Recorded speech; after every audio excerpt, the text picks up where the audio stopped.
Well, welcome in, Scouters, Mountain students, families, community members. It is the Morning Messages, and a special shout out, of course, to our friends at Happy Valley Elementary and Mount Scott Elementary who have joined us these past few weeks for their distance learning. Welcome into the Morning Messages. Thanks, as always, for tuning in. Today is one of those applied learning days. You had your morning greeting, and now you're on your own. I'm looking outside right now from the Scouters Mountain Studio, and it is sunny outside. Hopefully you're enjoying the sunlight, because I'm not sure how much it's sticking around right now. It looks like we may get a few rain showers.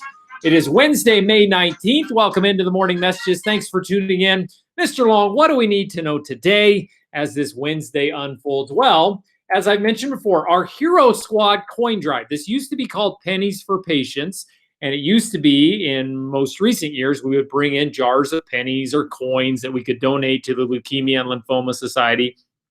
This week, they changed, or this year, I should say, they changed their name to the Hero Squad, and it's all online. So check your email for details. I sent home some information about how to log in. You do need a parent email to log in. And if you would like to donate to the Leukemia and Lymphoma Society and help provide research for blood cancers that affect children, you can certainly do that. We usually do a great job with that fundraiser, and hopefully we're doing just as well this year when it's all online. Asian and Pacific Islander Heritage Month continues throughout May. We're going to take a look at another person today, and a couple of you did a wonderful job creating slides and showing why this specific person is so important in our history. And of course, we're honoring all of our Asian and Pacific Islander families throughout the month of May. We're certainly proud of all of them here at Scouters, just as I'm sure they are at Happy Valley Elementary and at Mount Scott Elementaries as well.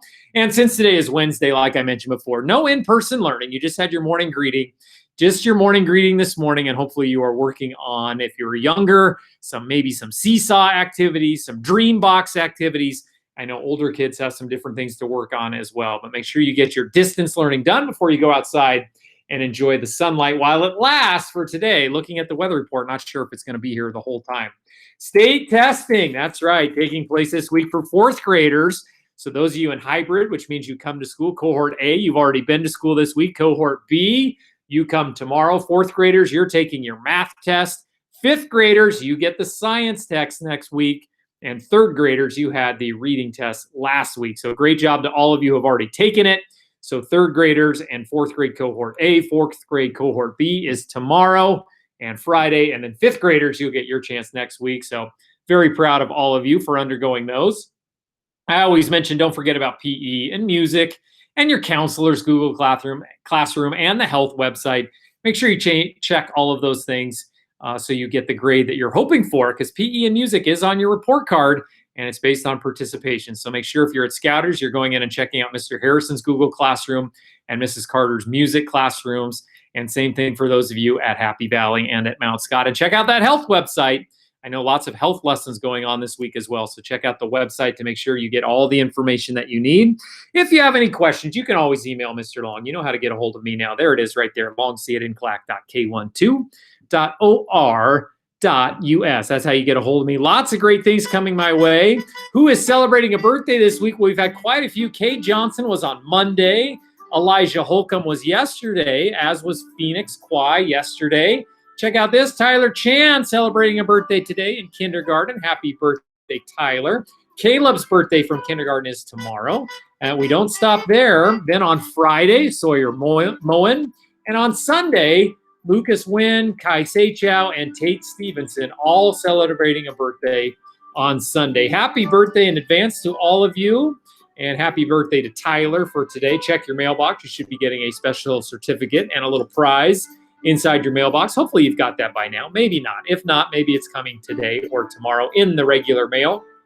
So check your mailbox for that. Our Monday challenge, which we gave you on Monday and then you respond to on Wednesday. Of course, we are celebrating Asian and Pacific Islander Heritage Month.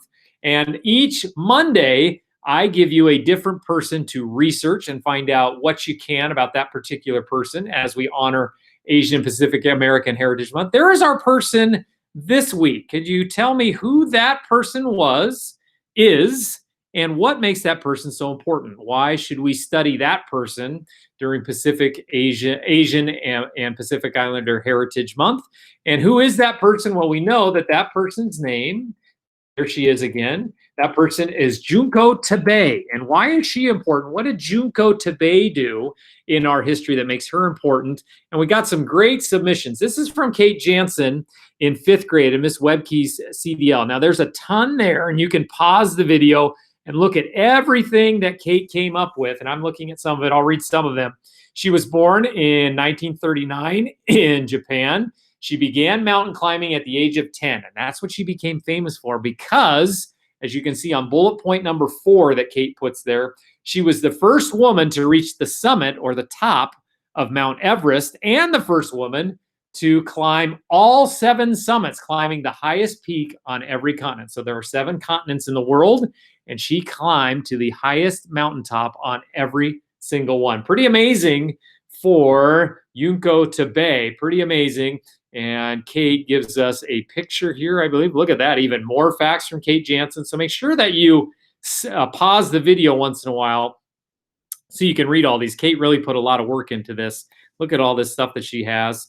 And there's more coming. Look at that. Oh, my goodness. Kate really got a lot of information.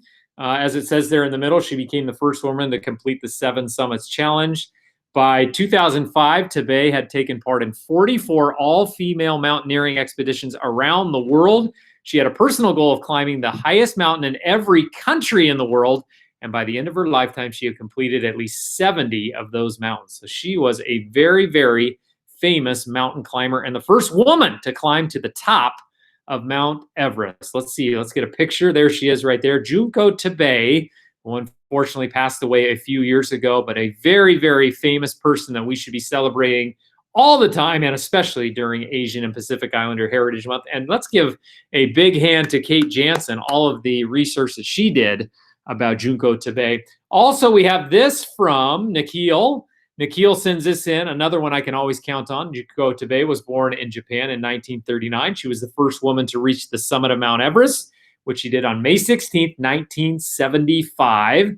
Let's see, and she climbed the highest mountain on each continent, known as the 7 Summits.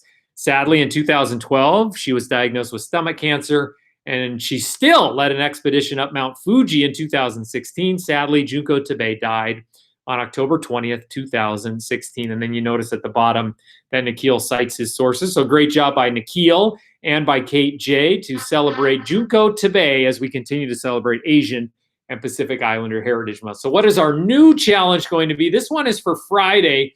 This one has to do with those national days that come up all the time. And I looked it up. Can you believe that tomorrow on Thursday is National Be A Millionaire Day? Well, I'd like that to be every day. If you had $1 million, what's the first thing you would do with it? Send Mr. Long a photo, a slide, or a video of how you would spend your $1 million. What would you do? Would you buy houses for people that you love? Would you make sure that you had something for yourself? Would you go on a big vacation? What would you do if all of a sudden you were a millionaire? What is the first thing you would do with that money? Send Mr. Long a photo, a slide, or a video of how you would spend that $1 million. Can't wait to see what you come up with. There's where you send it right there, longc@nclac.k12.or.us. Looking forward to all of those submissions. Let's get to our contest that we've been doing for quite a while now. It's called, What in the World Is That? Close Up. Now, I think this one was a little bit easier. We've had some tough ones, but if you really look at that one, that is zoomed in very closely, and we had a couple of people who got that one right on the money. Here's Kate Jansen who says, what was that? It's either a paper clip or it's a safety pin. Yes, it could definitely be either one of those. Those are great guesses, Kate J. And then we have Nikhil who says, I think that is a paper clip. And guess what, Nikhil and Kate, you are exactly right. It was a paper clip. Zoomed in very closely. What does that paper clip look like? Nice job to both of them. Let's make sure that we recognize both Kate and Nikhil for solving that mystery. Excellent job, but can they get this mystery photo? And can you figure this one out? Check out this one.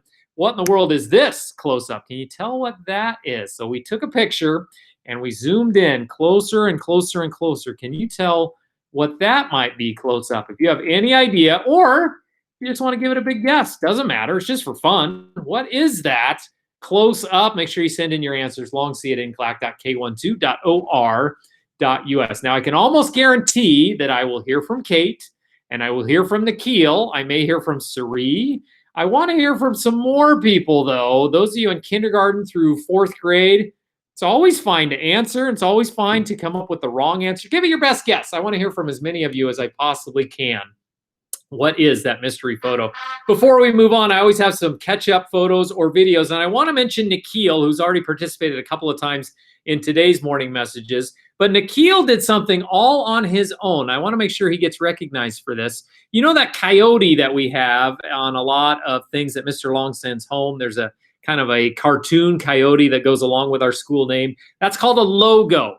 And Nikhil, look at this. He created that on his computer all by himself. He made our own logo. He made his own version of our logo. Look at, he's got the coyote howling, and the sky, the night sky, is in the shape of a coyote head. Very, very creative on Nikhil's part, and he made that all on his own. If you would like to try to make a logo for our school, we are these Scouters Mountain Coyotes. Can you do something like that, like Nikhil just did? But Nikhil, I want to make sure and recognize him for that. That is totally cool. And we have that now out on a monitor. It's on display out in our lobby. We have that scrolling through on our monitor, and we just may use that on letters sent home. Who knows? We could put that on a flag out on our flagpole, or use that on a banner. And Nikhil did that all on his own. Really cool. If you would like to make a logo, if you want to try something like that, make sure you send it in to me. But great job, Nikhil. Thanks for sending that one in. All right, let's wrap up today's show like we always do with our joke of the day. And I've been bothering this person for quite a while because I know she loves jokes, but she never sends any in, but she did this time. Telly Roth, one of our good friends who came over this year new to us from Spring Mountain Elementary, she submitted a few jokes to me so I can use them now. And let's get to her first one. Telly did a great job with these. What do you call a fish with no eyes? Now, there's Telly there on the right. So, Telly, what do we call a fish with no eyes? Well, we would call that fish blind. Fish, if they were swimming in a tank, would run into the glass all the time. What do you call a fish with no eyes, Telly? Let's find out. A fish. Oh, I get it. No I in the middle of fish. Get it? You spell it F-I-S-H, but she spelled it F-S-H. A fish.